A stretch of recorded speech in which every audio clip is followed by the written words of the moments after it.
kita bisa menjangkau kondisi di mana kita itu menyatu sepenuhnya dengan cahaya yang tanpa batas.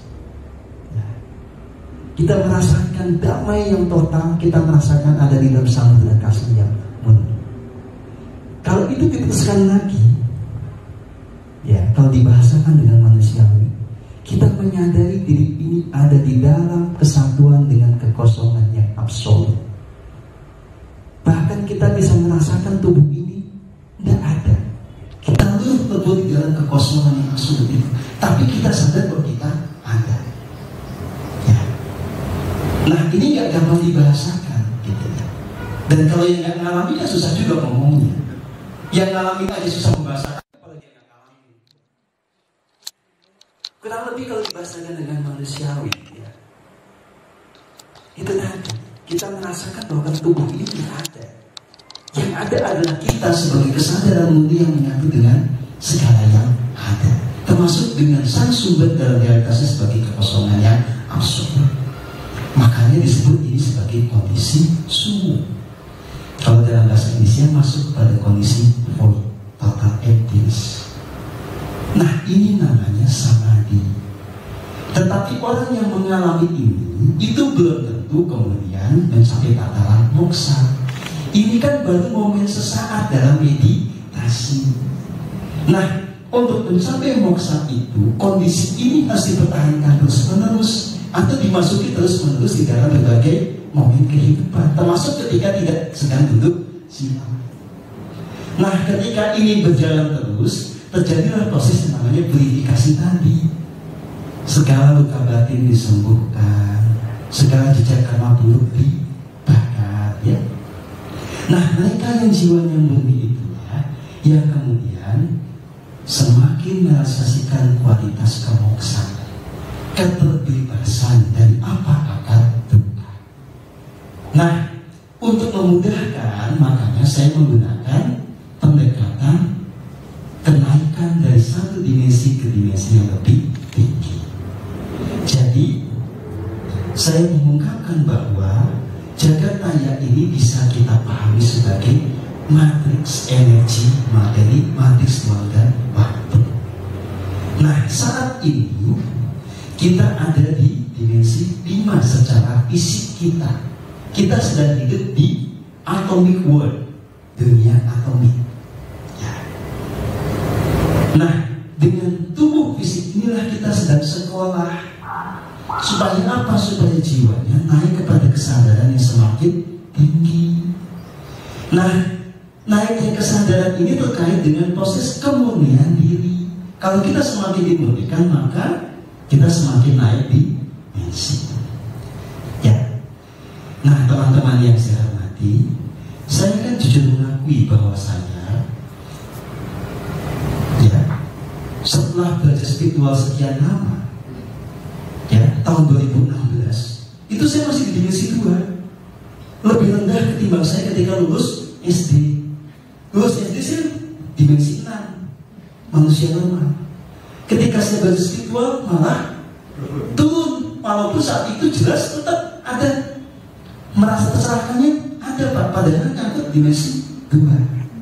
Tetapi saat yang sama di sini bisikin gitu loh, kamu itu belum apa-apa, jiwamu tekan. Oke. Nah, akhirnya sejak itulah saya mengikuti apapun turunan dari sini, melakukan proses pemurnian jiwa. Nah, tahun 2018, ya, saya ada di sini. 2018 akhir. Ini artinya apa? Mencapai satu tataran di mana segala sisi gelap yang ada di conscious mind atau pikiran sadar dan di subconscious mind atau pikiran bawah sadar itu sudah bersih. Yang dibersihkan itu apa saja? Ilusi. Segala konsepnya nggak selaras bersih. Ya, dulu kan kotor karena kita punya banyak asumsi. Asumsi yang muncul dari religi, asumsi yang muncul dari pelajar spiritual juga, termasuk asumsi kita sendiri. Oke? Termasuk yang namanya sakit hati, segala macam itu dibersihkan. Ya. Karena ada orang sakit hati karena pasangannya, sakit hati karena bosnya, banyak. Ya. Nah, itu sudah saya bisa bersihkan di akhir 2018.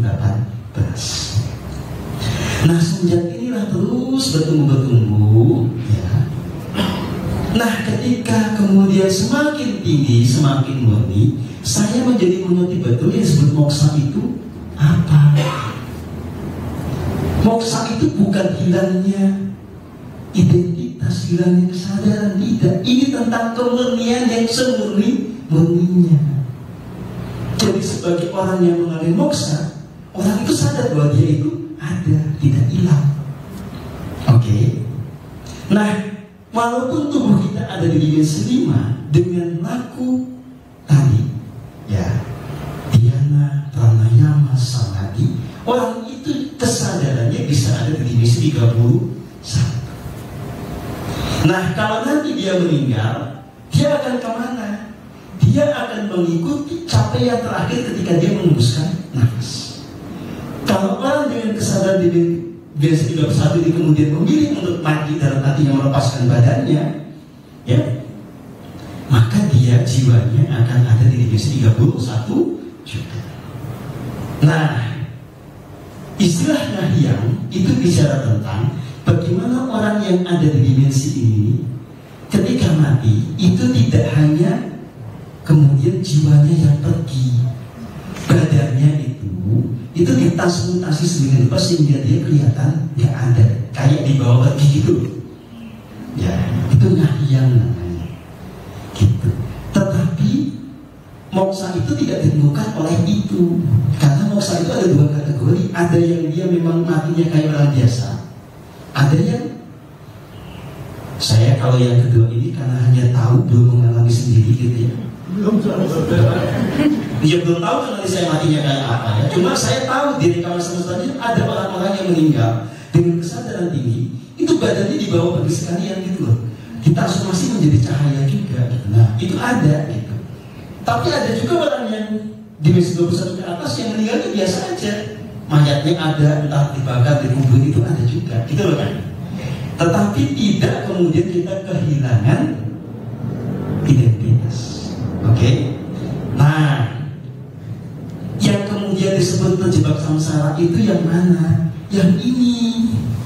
Kalau orang sudah ya ada di detik akhir kehidupannya, kesadarannya itu maksimal dimensi 6, ini akan terikat dengan siklus yang namanya reinkarnasi. Bolak-balik begitu. Karena apa? Dia menanggung beban karma pun lahir begitu lagi, lahir begitu lagi. Gitu ya.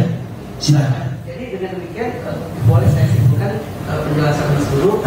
Dalam kondisi begini pun fisik ada itu kita bisa mampu mencapai tatanan moksa. Ya bisa dong. Ya, ketika kita bisa melepaskan semua akar duka. Iya dong.